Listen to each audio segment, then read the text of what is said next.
Bonjour à toutes et à tous, j'espère que vous allez bien. Comme vous l'avez vu dans le titre, aujourd'hui nous allons parler des écouteurs sans fil que Apple crée depuis 2016, les AirPods. Dans cette vidéo, nous allons voir comment connecter des AirPods à votre iPhone, puis quelles sont les différences entre les types d'AirPods et enfin comment bien les nettoyer. Je remercie Caroline qui m'a aidé à la réalisation de cette vidéo.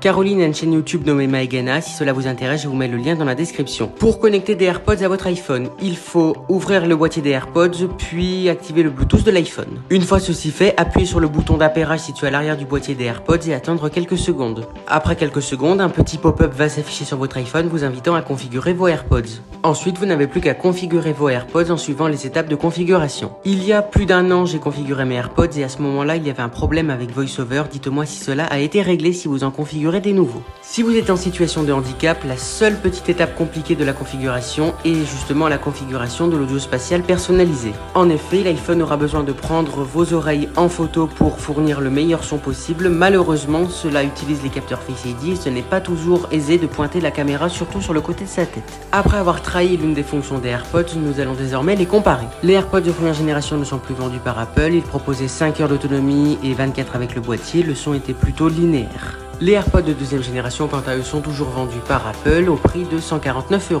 Vous pouvez cependant vous arranger pour les trouver aux alentours des 130 €. Qu'est-ce que les AirPods 2 ont que les AirPods 1 n'ont pas ?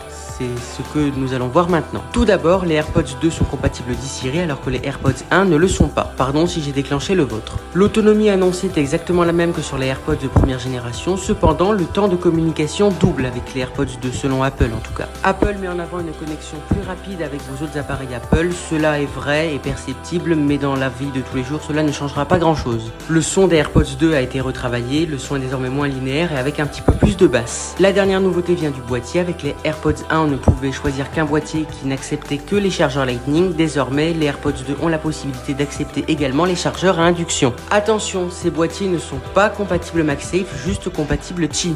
Après les AirPods 3, Apple a présenté les AirPods Pro de première génération. Ces AirPods Pro avaient énormément de nouveautés par rapport aux AirPods de deuxième génération, mais le prix a sensiblement augmenté. Tout d'abord, les AirPods Pro sont intra-auriculaires alors que les AirPods 1, 2 et 3 ne le sont pas. On dit que l'intra-auriculaire peut faire mal sur le long terme, dites-moi si cela est votre cas. À titre personnel, je n'aime pas les écouteurs intra-auriculaires, mais cela n'engage que moi.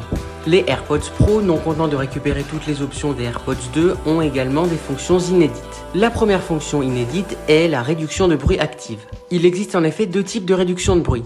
La première est la réduction de bruit passif qui consiste par exemple à se mettre des bouchons d'oreille. La réduction de bruit active, quant à elle, fait appel au logiciel interne des AirPods, les micros captent les sons ambiants et les réduisent au maximum. Enfin, la deuxième fonction des AirPods Pro qui est inédite jusque-là est l'option audio spatial. Cette option a pour but de nous faire entendre un son à 360 degrés, un petit peu comme si on était dans la salle de spectacle, vous voyez. Le son a été grandement amélioré, notamment au niveau des basses. Malheureusement, l'autonomie annoncée des AirPods Pro est légèrement inférieure à ceux des AirPods 2. Dernière nouveauté des AirPods Pro, la compatibilité avec le réseau localisé. Bien que les AirPods 2 étaient déjà compatibles avec localisé, Apple a vu les choses en grand et a introduit l'option de réalité augmentée pour chercher les AirPods grâce à la puce UWB. Cette puce UWB permet de rechercher les AirPods et de les détecter avec une plus grande précision. Les prochains écouteurs dont nous allons parler maintenant sont les AirPods 3. Pour faire simple, les AirPods 3 sont des AirPods Pro qui ne sont pas intra-auriculaires, qui n'ont pas la réduction de bruit actif et qui n'ont pas la grande précision dans localisé. Comparé aux AirPods 2, l'autonomie a été revue à la hausse avec 6 heures sur une seule charge et 30 avec le boîtier. D'un point de vue sonore, le son s'est encore amélioré et les basses sont encore plus prononcées. Enfin, la dernière amélioration vient du boîtier. Vous vous rappelez que les AirPods 2 avaient introduit la fonction de recharge sans fil. Et bien désormais, les AirPods 3 introduisent la fonction de recharge MagSafe. Quelle est la différence entre la recharge sans fil classique et la recharge MagSafe ? Tout simplement, la recharge MagSafe est aimantée et permet une charge plus rapide avec une déperdition d'énergie moindre. Les AirPods 3 sont vendus 209 € par Apple et 219 avec le boîtier de charge MagSafe. Enfin, les derniers AirPods dont nous allons parler aujourd'hui sont les AirPods Pro de deuxième génération. Les AirPods Pro améliorent encore l'expérience de son en améliorant les basses et en proposant une réduction de bruit active et un mode transparence plus efficace. Pour petit rappel, le mode transparence est exactement l'inverse de la réduction de bruit. La détection dans localisé s'améliore avec les AirPods Pro 2, il est désormais possible de faire sonner le boîtier des AirPods. Ce boîtier est uniquement disponible avec l'option MagSafe et est vendu par Apple 299 €. Cependant, ces derniers sont souvent en promotion chez d'autres revendeurs, donc n'hésitez pas à les checker. Le comparatif entre les AirPods est désormais terminé. Avant de passer à la phase de nettoyage, nous allons voir quelques petites astuces. Pour avoir en permanence l'œil sur le niveau de charge de vos AirPods, vous pouvez installer le widget de batterie. Pour apprendre à installer un widget si vous ne savez pas faire, n'hésitez pas à aller regarder ma vidéo qui parle de l'écran d'accueil.